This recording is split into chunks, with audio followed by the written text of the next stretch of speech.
Last week, hundreds of thousands of Brazilians took to the streets, and millions more stayed home in a general strike. Much of South America's biggest, most populous country was brought to a standstill, with airports, factories, schools, public services all shut down. If this story sounds familiar, it should, because last year, a different set of protests brought down a different government, that of former President Dilma Rousseff. But last year's demonstrations got wall-to-wall coverage in Brazil's privately owned news outlets, including Globo, which is as dominant a TV presence as you will find in any country. The subsequent impeachment of Rousseff paved the way for current President Michel Temer, whose austerity-based response to an economic recession led to the general strike. But this time around, Globo and others don't seem to find the protest story quite so compelling. Critics are suggesting that's because right-wing media outlets prefer Temer and his austerity program to Rousseff, her leftist predecessor Lula da Silva, and the social programs that they brought in. Another factor might be that Michel Temer's government has been using taxpayers' money to persuade the news media to support his conservative agenda. Thursday, April 27th, business as usual on the Brazilian airwaves. On the eve of a national strike that would paralyze much of the country, the next day's demonstrations, already planned and with the media notified, are treated as a non-story. It wasn't only a lack of coverage prior to the strike, it was also the fact that they covered the strike as if it was just something that was organized by the unions. Only unionized workers stopped, and the other workers that stopped was against their will. Muitas pessoas que moram nas capitais não conseguiram chegar ao trabalho. And on top of that, always associated with violence and rioting. Os manifestantes começaram a jogar objetos na polícia militar. So that's a constant frame in Brazilian media. There was 24 hours coverage, but strikers and demonstrators were never interviewed. Our arguments for the general strike were never heard. The mainstream media clearly had an editorial tendency to discredit the strike. Pequeno grupo de vândalos ateou pedras e também furou os pneus de ônibus de viagem. Showing pictures of disorderly conduct without telling people the real reasons behind it. That was last week, but rewind to last year, and another set of protests to which the media took a very different approach. Dá tempinho na cobertura do esporte. Vamos falar das manifestações que acontecem pelo país. Back then, the demonstrations and the story were driven by an anti-corruption investigation involving the energy sector that would lead to the downfall of Dilma Rousseff, and an ongoing fraud investigation against the president who preceded her, Lula da Silva. The anti-graft marches went on for a full year, providing an ongoing narrative. The general strike lasted just one day, but with teachers, doctors, nurses, and bus drivers among those taking part, it was the largest such strike in Brazil for decades and was backed by protests in 26 states.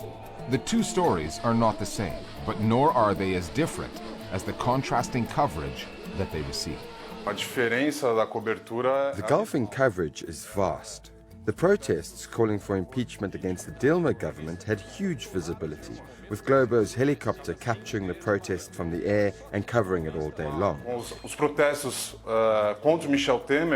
protests against Michel Temer, this doesn't exist.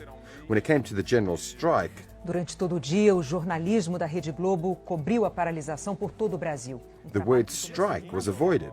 They talk only about demonstrations, protests, and vandalism.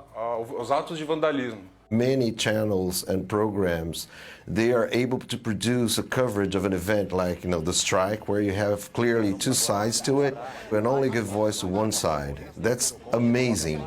Media in Brazil is an oligopoly. It's dominated by a few groups. TV presenters, as well as journalists, are being co-opted to support the reforms. Silvia Santos, who is the biggest, perhaps the most popular TV presenter in the country, was summoned to meet with President Temer. They met, and on the next day, SBT, Santos's channel, started to broadcast messages like, "Did you know that if the reforms don't happen, you might not receive your salary?" The media story in Brazil starts with Grupo Globo, the largest mass media company in Latin America. It owns 122 TV stations nationwide, TV networks, radio networks, major newspapers, and cable TV systems.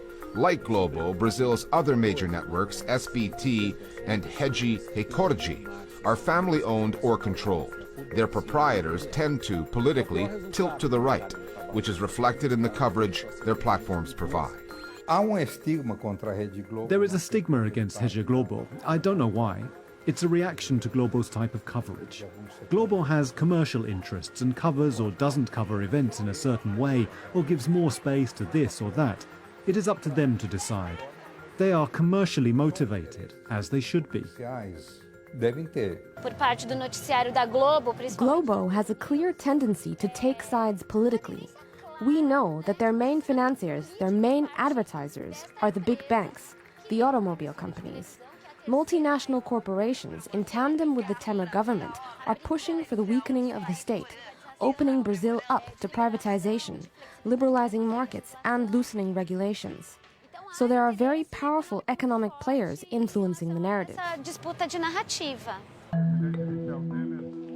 And the Temer government is making it in the media's economic interest to support its policies. While preaching austerity and the need for economic and social reforms, the government boosted what it spends on advertising by 65% immediately after Temer came to power. That's according to Brazil's leading financial newspaper, Estadão. The Temer government is buying editorial support. It's not simply increasing advertising funds, no, it's exchanging advertising funds for editorial support. They are already thinking about 2018, about the next elections. If it's proven, if there is a clear channeling of funds to the media to get more favorable coverage of these government proposals, I think it would be rather promiscuous. I think it would be wrong for the government to do this. With multiple investigations into corruption, economic reforms affecting future pension checks, state spending on advertising, and where that money goes, the Brazilian political story is a complicated one.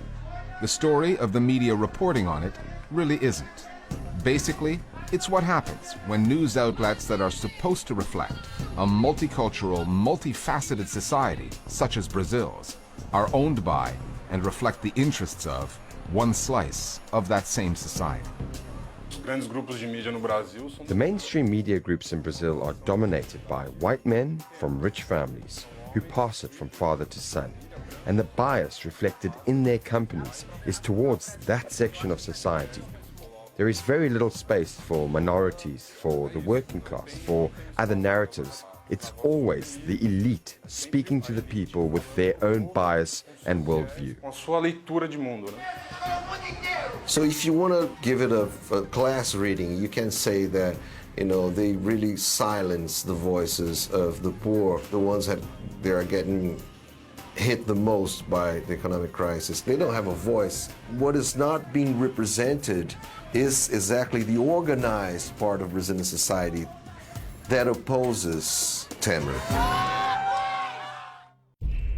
E a gente começa essa edição mostrando agora de manhã a Greve Geral. Brazil's first general strike in more than 20 years has ended in violence. No decorrer da manhã, vários pontos aí com interdições. Agora começou a confusão, policiais de lado atirando bombas de efeito.